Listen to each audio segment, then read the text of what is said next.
विधायक जी जरा जानना चाहेंगे, अन्यथा लेने की जरूरत नहीं, बहुत तार्किक सवाल है कि जिस बसपा के पास पूरी की पूरी 403 विधानसभा में सिर्फ एक विधायक, वो भी उमाशंकर सिंह जी हो, जिसका सामर्थ्य छोटा हो गया हो, जिसका मनोबल टूट गया हो, वो नगर पंचायत में यहाँ अपने कार्यकर्ताओं में कितना मन भर पाएगा? क्या लगता है कि आज आपने जान फूंक दी है? देखिए, हम बिल्कुल अन्यथा नहीं लेते। हम तो पढ़ा लिखा डिबेट करने में बहुत हमें अच्छा लगता है। आपका सवाल अच्छा है, लेकिन आपको मैं एक चीज़ बता दूं कि 22 के नतीजों के बाद से बहुत कुछ देखा है लोगों ने, समाज ने भी बहुत कुछ सीखा है, समझा है।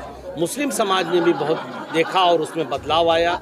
हमारे पिछले ओबीसी भाइयों में भी बहुत बदलाव आया, क्योंकि मुझे कहना नहीं चाहिए मगर यही ट्रूथ है, मैं ईमानदारी से बात करने वाला। उस वक्त की लड़ाई मीडिया की मेहरबानी से, आप भाइयों की मेहरबानी से दो खेमे में पोलराइज हो गए। एक तरफ वो खड़े हो गए जो भाजपा को हराना चाहते थे, एक तरफ वो खड़े हो गए जो भाजपा को जिताना चाहते थे। कहीं न कहीं बीएसपी को नुकसान हुआ उसका, इसमें कहीं कोई दो राय नहीं है, नतीजे बोल रहे हैं। लेकिन उसके बाद वो लोग जो जिताना हराना चाहते थे, उसमें मेरा भी समाज था।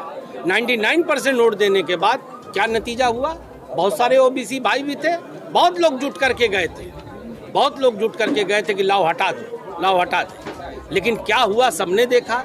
तो अब इसलिए ये बात मैं कहता हूँ कि उसके बाद से ही 22 का चुनाव जैसे ही गिनती शुरू हुई, लोगों को लगा कि ये हमने क्या भूल कर दी, इससे अच्छा हम बसपा में चले गए होते। क्योंकि देखिए, अब यही समझने की बात है ईमानदारी से, और इसको चलाइएगा भी, क्योंकि उस विपरीत परिस्थितियों में आप खुद कहते हैं हम 13% थे, उस विपरीत परिस्थितियों में, जबकि हमारे, मुझे कहने में कोई शर्म नहीं है कि एससी भाई के अलावा ही शायद कहीं से कोई वोट मिला हो। सर, आजमगढ़ के सदर एमएलए दुर्गा प्रसाद यादव ने हम लोगों से रूबरू होते हुए ये बात कही थी, आप इसको अन्यथा में न लीजिएगा।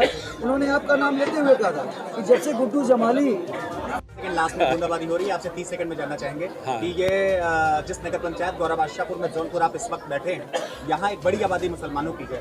बसपा का जो कोर वोटर दलित है वो सीधे तौर पर इस बार चुनाव में सीधे तौर पर जुड़ा है बसपा के साथ, लेकिन अभी आज आप जिस कार्यकर्ता सम्मेलन में आए हैं, यहाँ मुसलमान भाइयों के कानों में आप क्या पूछते जा रहे हैं?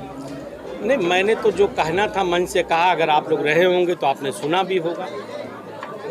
मैं यही कह रहा हूँ कि हम सब लोगों को ये समझना है, हमें उस रास्ते पे चलना है जो सही रास्ता है। और मेरा मानना ये है कि हम लाख कोशिश कर लें, भाषण देना अलग बात है, सपा के अंदर ताकत नहीं है कि वो भाजपा को रोक सके।